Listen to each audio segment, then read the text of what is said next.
ஒரு பிளான் எடுத்தோம்னா அதில் ஒருத்தருக்கு பெனிஃபிட் இருக்கும், இல்லாட்டி 2 பேருக்கு பெனிஃபிட் இருக்கும். ஆனால் ஒரே பிளான் மூலமா ஒட்டுமொத்த குடும்பத்துக்கும் பினான்சியலா பெனிஃபிட் கிடைக்குது அப்படின்னா ஆச்சரியமா இருக்குல்ல. இந்த பிளான் நீங்க எடுக்கணும்னா உங்களுக்கு 40 வயசு முடிஞ்சிருக்கணுங்க.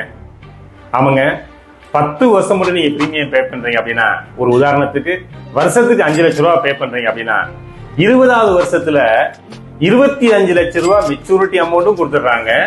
அதுக்கு அடுத்த மாசத்துல இருந்து மாசம் 55,000 ரூபாய் பென்ஷனா உங்க லைஃப் லாங்கா வருங்க. உங்க லைஃபுக்கு அப்புறம் உங்க ஸ்பௌஸுக்கு, உங்க மனைவிக்கு அதே 55,000 ரூபாய் பென்ஷன் கன்னியூ ஆகுங்க.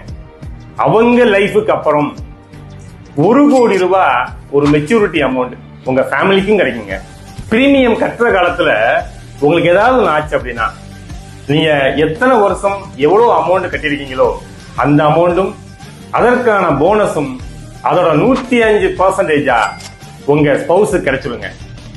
இது போக அதுக்கு பிறகு கட்ட வேண்டிய எந்த பிரீமியமும் யாரும் கட்ட தேவையில்லை, அதை HDFCயே பே பண்ணிக்கிடுவாங்க.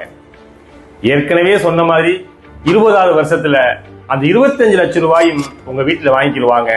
உங்க ஸ்பௌஸுக்கு அதுக்கு அடுத்த மாசத்துல இருந்து மாசம் 55,000 பென்ஷனும் கன்னியூ ஆகும். அவங்க லைஃபுக்கு அப்புறம் ஏற்கனவே சொன்ன மாதிரி அந்த 1 கோடி ரூபாயும் உங்க ஃபேமிலிக்கு கிடைக்குங்க.